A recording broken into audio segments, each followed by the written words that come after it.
Hola, soy la Basmati de nuevo con vosotros hoy para hablaros de Heinrich Schliemann y la filología o Homero, lo que queráis.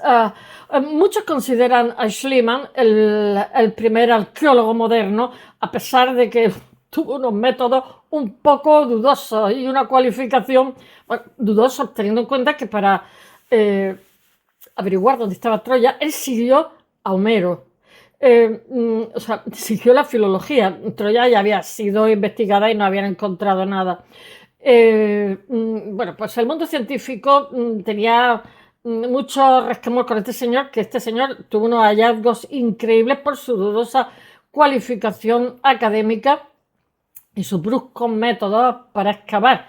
Pero la disciplina de la arqueología, como la conocemos hoy, entonces no existía. Y además de eso, este señor lo que pasa es que tuve diferentes incorporaciones. Primero, tener en cuenta los temas filológicos, que se pensaba que lo de la Ilíada se lo había inventado Homero, que además es un texto que está reescrito por muchísimas manos, y después se vio que no, que sí, que ocurrió. A lo mejor no fue tanto, porque los poetas inflan el globo que no veas, pero bueno, fue algo, fue un acontecimiento importante. La zona de Troya realmente lo que ejercía era un control de la zona muy importante y era un lugar muy codiciado.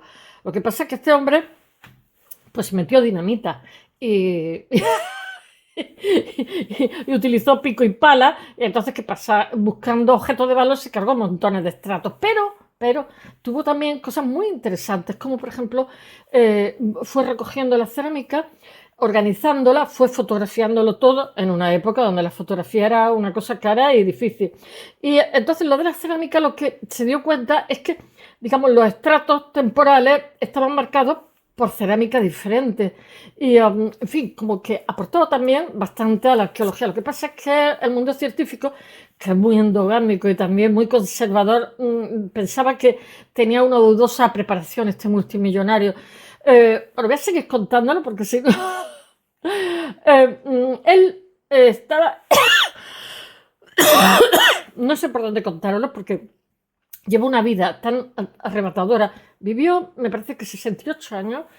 Lo operaron del oído, no sé lo que tenían en el oído, el caso es que no hizo convalecencia y cuando tienes 60 y tanto tienes que respetar al cuerpo porque tu cuerpo no tiene 20, ni tiene 40, tiene 60 y tanto, que no es 80, pero obviamente ya eres tercera edad. Entonces no lo respetó la operación y se fue por ahí. Y en un momento determinado, era una época donde todavía no había antibióticos, el oído le hizo una infección y entonces en Nápoles murió de una meningitis bacteriana porque le generó una infección en la zona, pero además, incluso con antibióticos, los oídos tienen mala sombra porque como son capilares muy pequeñitos, llega el antibiótico con bastante dificultad. Si se tiene una angina, como llega tan... son muy espectaculares, con muchísima infección, pero como, digamos, el antibiótico llega muy bien, también en 24 a 48 horas ya apenas tienes nada, tienes que tomar para qué tal, pero más días, pero, o sea, hace un efecto muy rápido, pero en el oído es horrible porque no llega y llega con dificultad.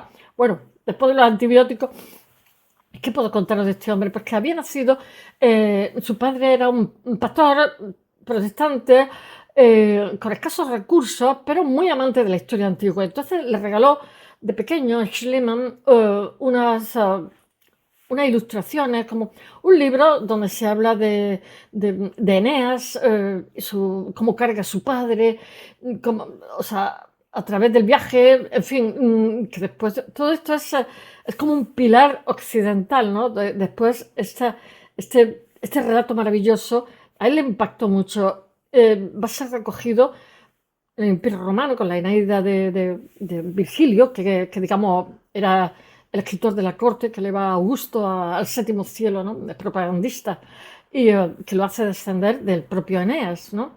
Porque cuando se tiene dinero se puede uno comprar títulos o un escritor que te ensalce y te genere publicidad, ¿no? Y el libro séptimo lo traduje entero del latín, me pareció maravillosa la Eneida, pero después en el Renacimiento va a ser otra vez retomado. O sea, que esto es como una especie de hilo de Ariadna que nunca lo soltamos y que siempre la Eneida está en el inconsciente colectivo de todo Occidente. Y este señor lo único que hizo fue buscar algo que desde pequeño le había fascinado, cuando tuvo dinero suficiente y medios suficientes, intuición suficiente, y además él estaba a pie de obra, era muy minucioso, tal, y encontró montones de cosas, pero para encontrarlo se cargó muchos estratos. Se dio cuenta que había habido muchísimas Troyas, y él se calcula que la Troya, digamos, del siglo VII, ¿sí? Siglo VII o siglo IX, cuando escribe Homero, se supone que no se sabe ni siquiera si Homero existió, porque hay muchas manos en el escrito, pues corresponde a la Troya 7, pero nada de eso le importó, y lo que fue es a saco paco, que dicen, cargándose estratos uno detrás de otro. Pero como os digo, sí que respetó la cerámica que se iba encontrando en los estratos, y sí que se dio cuenta que cronológicamente eran distintos porque la cerámica variaba. Bueno, y diciendo estas palabras, voy a ver si os sigo contando esto, porque si no, él lo que pasa es que no ha acabado de hacer una síntesis de lo que es su periplo vital. Él, cuando su madre, tuvo una infancia regular, cuando su madre fallece en el 9º parto, pues el padre para entonces les tenía miedo, bebía más de la cuenta, les pegaba, y estaba también con la mujer de servicio, bueno, una cosa. Y cuando murió, lo que hizo fue repartirlo entre los tíos, y él tuvo que buscarse la vida y empezó a trabajar jovencito. En un momento determinado pensó en hacer las Américas muy jovencito y embarcó rumbo a Venezuela, pero el barco pues se hundió, y lo salvaron los Países Bajos, en Holanda, y allí en Holanda se fingió enfermo porque no tenía dónde ir, no tenía casa, ni tenía dinero para alquilar, ni nada de nada, y allí sobrevivió. Me parece como se empleó en una empresa de naviera, y allí aprendió. Entonces se gastaba casi todo el sueldo en aprender idiomas, para lo cual tenía muchísima facilidad. El primero que aprendió fue inglés, pero también aprendió español, ruso, griego, aprendió montones de idiomas. Y con 22 años, lo que pasa, lo vieron muy inteligente, muy decidido, muy trabajador, y lo mandaron a Rusia, y allí empezó trabajando para la empresa. Empezó a hacer una fortuna personal y no paró. Después se casó con una mujer rusa, tuvo 3 hijos, y después prosiguió, digamos, su periplo, comprando por todo el mundo, viajando por América. Su hermano le dejó como una especie de capital en California. Como su hermano murió, se lo dejó a él, y hizo una banca en California. Bueno, una cosa tremenda. Hizo muchísimo dinero, era multimillonario, y en un momento determinado decidió que su vida sería la arqueología, y se dedicó a investigar. O sea, se fue a Troya. Primero se fue, no os creáis que fue llegar y pegar, ¿eh? Primero, no que estuviera muchos años, pero primero se fue a Ítaca, hizo como un periplo. Intentó también comprarle a Evans en Creta para él investigar Knossos, Faistosa, Geatriada, Amalia, todo lo que hay allí en Creta, pero al final recabó porque él había viajado muchísimo por Japón, por todos lados, y recorrió a caballo, en fin. Conclusión, a un diplomático inglés le compró unas tierras que había en Hesalik, en Turquía, que es donde se supone que estaba Troya. Este señor le dijo hasta la colina donde tenía que investigar, y después él lo omitió en su biografía, este señor que le había vendido esa zona, esas tierras, y que le había indicado con precisión dónde tenía que excavar. Y bueno, y el empleo, como tenía unos medios tremendos, pues halló un montón de cosas que ahora lo contaré, porque si no os estoy contando todo así a voleo. Bueno, en las colinas de Hesarlik es donde va a utilizar dinamita, y bueno, pico, pala, máquinas pesadas para llegar hasta donde le interesaba, que era encontrar lo que era el tesoro. Entonces destruye los estratos superiores. Ya sabéis que en arqueología se lleva un orden, se lleva una sistematización, y no se desecha nada, porque muchas veces, aunque no te encuentres tesoro, entre comillas, lo que pasa es que te encuentras una información que es muy valiosa para posteriores hallazgos, porque muchas veces no, casi siempre la arqueología es fuente de conocimiento, ¿no? Y se desconocen montones de cosas que esos estratos que en apariencia no tienen nada te van a dar esa información, desde incendios, no sé, en fin. Bueno, más reciente el tiempo, ya no sé por dónde voy. Las excavaciones posteriores que hicieron arqueólogos como Wilhelm Dorfer o Carl William Berger llevan a cabo en el yacimiento de muestras. Dorfer me parece que era ¿cómo se llama? Un arquitecto que va a ser ayudante suyo. Realmente lo que encuentran allí en la colina de Geserlit van a ser 9 ciudades superpuestas, de las cuales la séptima es la Troya que conocemos por Homero en ese emplazamiento, la Troya 7 que llaman, que es después, posteriormente, se han hecho excavaciones. Esa es la que supone que es la principal candidata para la legendaria Ilión, que todos hemos leído, la Ilión de Homero, ¿no? Realmente la carrera de Schliemann comienza antes de que la arqueología se desarrolle como disciplina. Para los estándares actuales, la técnica de campo de trabajo de Schliemann deja que desear, como os he comentado. Y aunque se le reconoce la importancia que presta a los fragmentos de cerámica que se van encontrando como indicadores de diferentes cronologías de las capas estratigráficas. Y es como los yacimientos son como si fueran unos hojaldres, te van encontrando capa y capa y capa. Y también que es el primer arqueólogo en documentar los descubrimientos con sus fotografías. Y después va a hacer un atlas que está en alemán, que lo puedo leer, se llama Trojanische Altertümer, donde reúne, eso tiene un nombre, en arte lo llamamos catálogo razonado, ¿no? Él hace una especie de catálogo racionado, como decimos en arte, donde, y además de eso con fotografías, que eso era un lujo asiático para la época. Tener en cuenta que la fotografía empieza, digamos, a difundirse aproximadamente a mitad del siglo XIX y estamos a final del siglo XIX, o sea, al final no muy al final, mejor estamos en el 70 por ahí. Y bueno, se siente, como os he dicho, se siente de pequeño muy impresionado por un grabado que su padre le regala, que representa a Eneas con su padre Anquises y su hijo Ascanio, leyendo, o sea, huyendo de la Troya en llamas, pero él recorre Turquía con un ejemplar de la Ilíada buscando Troya, que se la perdió. O él desarrolla métodos de investigación, como os he dicho, que aún son utilizados hoy en día. Y tras morir en 1890, como os he dicho, con 68 años por una meningitis bacteriana, su cuerpo lo que pasa es que es enterrado en un suntuoso mausoleo que hay en la ciudad de Atenas. Él se va a casar, bueno, ahora lo contaré, se va a casar primero con una aristócrata rusa con la cual tiene 3 hijos, después se divorcia y se casa con una chica de 17 años, ya cuando es bastante más mayorcito, que se la había conocido en Rusia, que era sobrina de un cura ortodoxo, de un sacerdote ortodoxo, y, que se llama Sofía. Sofía va a estar con él todo el tiempo y le va a dar 2 hijos y entonces le ponen nombres así muy, muy de Homero. Bueno, la historia de amor de Heinrich Schliemann con Troya, lo que pasa que comienza la Navidad de 1829, cuando su padre le regala una historia ilustrada, que os he dicho, de la humanidad. Entre los capítulos está el auge y la caída de Troya. Bueno, esto debió ser como un resumencillo, porque la Ilíada es más tocha. Debía ser como una versión así popular.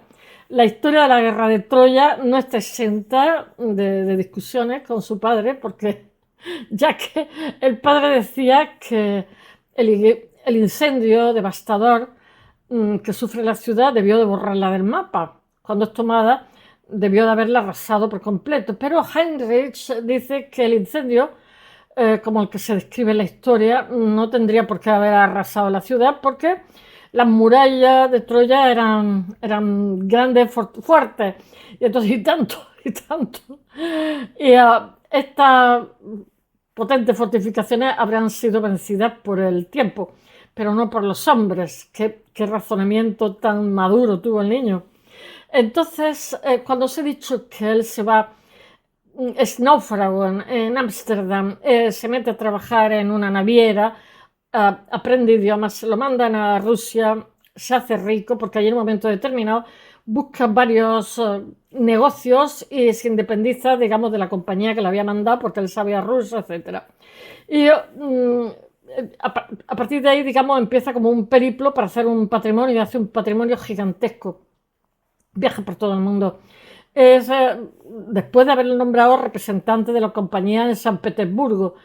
Pero allí se da cuenta, estamos todavía en una Rusia que no ha hecho la revolución hasta el 1900, hasta el siglo XX.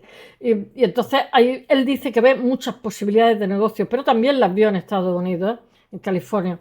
Pero no voy a contar toda su vida, porque si no, no sé, estaría aquí por vida también. Pero cuando puede dedicarse a su pasión, deja de lado lo que son los negocios y viaja a Ítaca, pero no a la patria de Ulises en 1868, y allí conoce a Frank Albert, él va siguiendo los pasos de Homero y de Odiseus, que era cónsul británico en los Dardanelos y propietario de la mitad de la colina de Hesarlik, que es lo que le va a vender. Que además se encontraba, que él había ya excavado, pero no tenía los medios en Burgabashi, en la actual Turquía. Durante su estancia en Grecia, Schliemann realiza pequeñas excavaciones en emplazamientos micénicos como Micena, Orcómeno, Tirinto, logrando resultados sorprendentes siempre.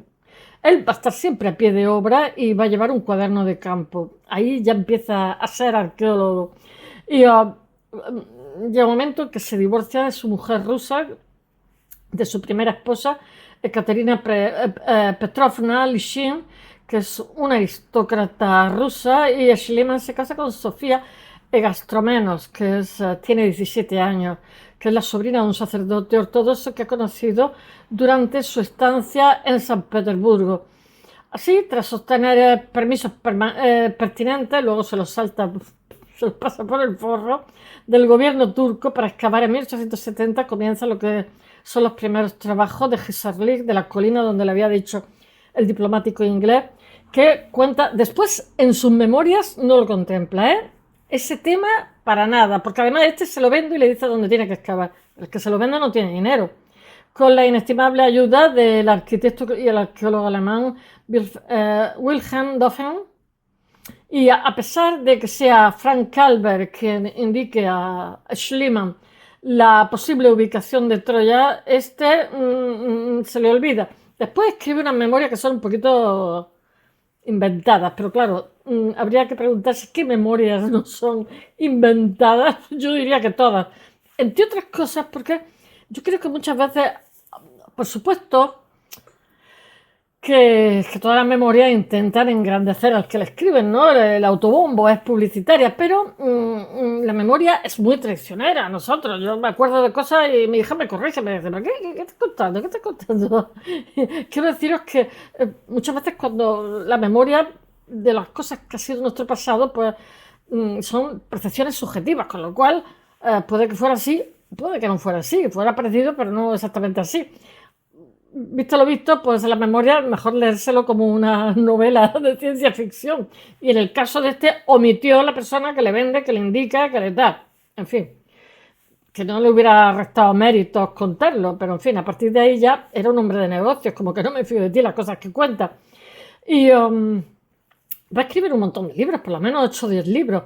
Schliemann siempre está a pie de obra y es minucioso. Él está supervisando los trabajos que se llevan a cabo y empieza a sumar los primeros hallazgos. Se me ha olvidado contaros una cosa. Él, cuando está en la tiendecita, es un niño y está trabajando en una tienda un montón de horas, ¿no?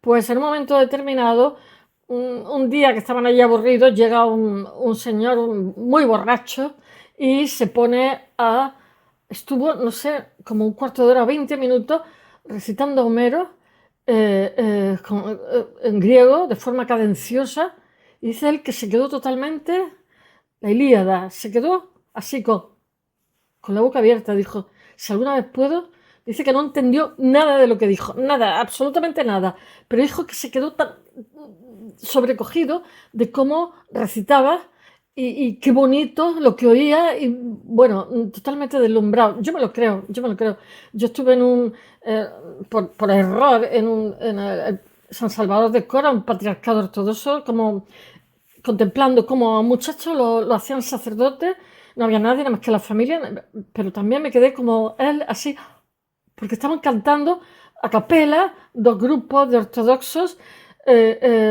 griego antiguo, que me encanta, y después estaba todo rodeado de iconos antiguos y todo lleno de velas que están prohibidas de la iglesia porque nos cuento lo contaminantes que son para las piezas de arte, ¿no? Todo sin luz natural, solo con velas. Le habían puesto una rama de olivo, o sea, una corona de olivo al chico, jovencito. Entonces los otros estaban ensalzándolo, tirándole pétalos de rosa, y yo entré en trance. O sea, qué bonito, qué espectacular, y con esas voces y ese griego antiguo, no sé. Y yo digo, vamos, yo también, me hubiera pasado lo mismo. Bueno, vamos a ver, ¿dónde estamos? Bueno, estaba la base, un muro, vaso, armas, y a pesar de que los descubrimientos evidencian que allí puede haberse alzado una gran ciudad, a Schliemann le parece poca cosa y ordena seguir y seguir y seguir cargándose tratos y buscando más cosas, excavando. Y los primeros reveses se manifiestan porque hay como una inundación gigantesca, unas lluvias torrenciales, con la declaración también tuvieron un incendio mostrenco que a punto estuvo de que se le quemara todo, mapas, planes, escritos, yo qué sé, cuadernos de campo, libros, ensayos, en fin, todo lo que tenía Schliemann por poco se le quema. ¿A qué le pasó? Pero es normal, era una excavación muy ambiciosa. Y en 1873, cuando la expedición obtiene su primer gran éxito al desenterrar un gran tesoro de objetos de oro y plata, Schliemann cuenta que es su esposa, otro rollo. Este tenía la cabeza. Bueno, yo creo que es que en general los empresarios son un poco, son de mucha imaginación, son, en fin, no digo nada.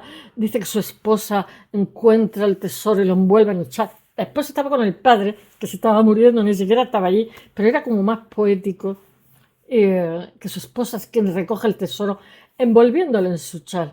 Y la historia de la participación de Sofía en el descubrimiento es inventada por su marido, que después lo cuenta años después que se lo inventó, que lo que intenta es enfatizar la importancia de Grecia en las excavaciones, y el propio Schliemann. Os voy a decir una cosa, tened en cuenta que Grecia y Turquía han estado siempre aquí te pillo, aquí te mato. Tened en cuenta que Turquía era una potencia hasta la Primera Guerra Mundial, pasa también como Inglaterra, y había sido imperio, no solamente el Imperio Romano de Oriente, sino que después fue una potencia también, que dejó de serla, obviamente, y claro, tuvo su historia, el antiguo Imperio Otomano, con los griegos, siempre han tenido, quítate tú para ponerme yo. De hecho, a los griegos lo han echado, los griegos son una élite dentro de lo que, por ejemplo, de lo que es Estambul, que yo he conocido. Bueno, se la han hecho pasar canutas, pero eso también lo he visto yo en la capital de Egipto, en el Cairo, que los coptos son nada y menos, y son también una élite. Ellas trabajan, tienen trabajo de responsabilidad, y las empresas occidentales pues invierten más, o sea, cogen personal copto, con lo cual lo odian, los odian más, medio griego. Y claro, en fin, voy a seguir porque si no voy a contar otras cosas. El descubrimiento es bautizado por Schliemann como el tesoro de Priamo, aunque las investigaciones posteriores datan las piezas algunos cientos de años antes, como 300 años, pero él dice el tesoro de Priamo, y ya se ha quedado con el tesoro de Priamo, aunque Priamo ahí ni pincha ni corta. De los que la tradición sitúa al mítico rey de Troya. Y consta de objetos de cobre, varias copas de plata, dos de oro, una jarra del mismo material y un florero de plata en cuyo interior aparecieron dos diademas. Después aparecen también 8.750 anillos, 6 pulseras, 2 copas, una gran variedad de botones y otros objetos. Y todos ellos trabajados con una fineza que además yo creo que eran los cretenses los que hicieron, que eran muy buenos para entonces. Creta ya había venido a menos, no se sabe por qué. Bueno, el tesoro de Priamo se convierte, que si no voy a hablar de Creta, del mayor hallazgo arqueológico del siglo XIX, y mientras Schliemann pone la diadema de oro, porque fotografió a su mujer, a mí me daba un punto, no sé, como sefardí, las novias sefardí, tiene un arreglo parecido. Diademas de oro en la cabeza de su esposa Sofía, exclamaba: el adorno que lleva, que está usado por Helena de Troya, es el que lleva ahora, es el que engalana ahora a mi propia esposa Sofía. Bueno, la noticia, imaginación calenturienta. La noticia del descubrimiento se expande por todo el mundo. Esto fue parecido también a lo de Tutankamón, es algo bestial, ¿no? Y que tiene consecuencias positivas absolutamente para lo que es la profesión de arqueólogo. Y para poder eludir a los guardias y al gobierno turco, aquí hace unas cositas el hombre. Schliemann se lleva en secreto el tesoro a Grecia y lo esconde en la finca de familiares de su mujer. El enfado del gobierno turco ya le pusieron una multa, le dijeron que no iba a volver allí. ¿Sabéis lo que hizo Schliemann? Como era listo como el hambre, pagó la multa, la multa, aquí como decimos en Almería, la multa y mucho más dinero para decirle al gobierno turco que mea culpa y bueno, y lo dona en Berlín. Pero después llega la Segunda Guerra Mundial y los rusos aparece en el año 90 y tanto en el Museo Pushkin. Mirad, yo no lo justifico, pero los rusos tuvieron 24 millones de muertos. Y cuando tomaron Alemania, que se habría ganado la Segunda Guerra Mundial exactamente igual, aunque no hubiera venido a Estados Unidos. La venida a Estados Unidos fue maravillosa porque se acortó el tiempo, pero se hubiera ganado igual porque los rusos tenían la cabeza muy dura.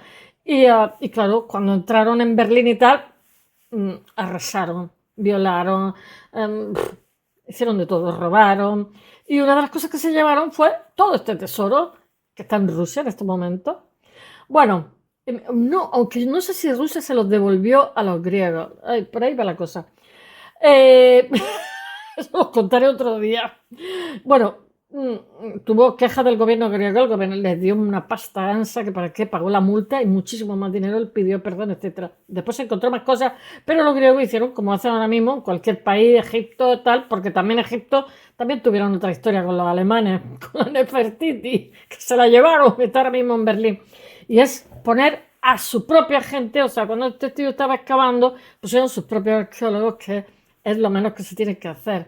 O sea, poner a los arqueólogos del lugar para que, entre otras cosas, por un lado aprendan tal, y por otro lado controlen qué es lo que hace esta gente. Bueno, algunos escépticos dicen que este tesoro tiene diferentes niveles de excavaciones, incluso hay quien afirma que Schliemann recopiló piezas en diferentes almonedas de antigua de Europa. No, eso no es cierto. El tesoro, entre otras cosas, porque este hombre era multimillonario, no necesitaba demostrar que era rico, que hacía cosas. Lo hizo en el sitio, pero que se cargó muchos estratos también. El tesoro de Príamo es donado posteriormente al Museo de Berlín y tras la Segunda Guerra Mundial desaparece años después, aparece en 1993 los almacenes del Museo Pushkin de Moscú, a donde es llevado en 1945 como botín de guerra por las tropas soviéticas. De regreso a Grecia, en 1876 nuestro Schliemann reanuda sus excavaciones en Micena y descubre 6 tumbas reales más. Él era un máquina, que son bautizadas como Círculo Funerario A, o sea, son famosísimas, que contienen 20 cadáveres y en una de las sepulturas, la número 5, aparece una máscara de oro, esta sí es súper famosa, que Schliemann eufórico atribuye erróneamente a Agamenón. Esa me parece que está en Grecia, yo creo. El líder de la expedición griega, porque los ingleses han dicho, sí, te damos. Ahora están hablando que posiblemente los devuelvan, pero los anteriores decían, sí, te damos lo del Partenón, pero tú nos dejas mientras la máscara de Agamenón aquí. Dijeron los griegos, no, gracias. O sea, que os quedéis con ella también. Bueno, contra Troya, el hermano Menelao, el rey de Esparta, el despechado marido de Helena, por cuya causa se origina el conflicto que nos cuenta Homero. Bueno, al ser analizada la máscara, yo no sé si la manipuló porque se parecía a él, es una cosa muy rara, la máscara de Agamenón es datada unos siglos antes, 300 años, de existencia del propio Agamenón, lo cual es difícil que fuera Agamenón, sería cualquier otro rey que desconocemos. Aparte de las máscaras funerarias de oro, que siempre nos quedamos con la anécdota, el equipo de arqueológicos hallaron las restantes 5 tumbas, pues ajuares riquísimos y un grupo de sellos con escenas incisas de tipo religioso, de lucha, de caza, que todo esto da mucha información. entre otros muchos objetos. Bueno, espero que os haya gustado y hasta mañana. Bye.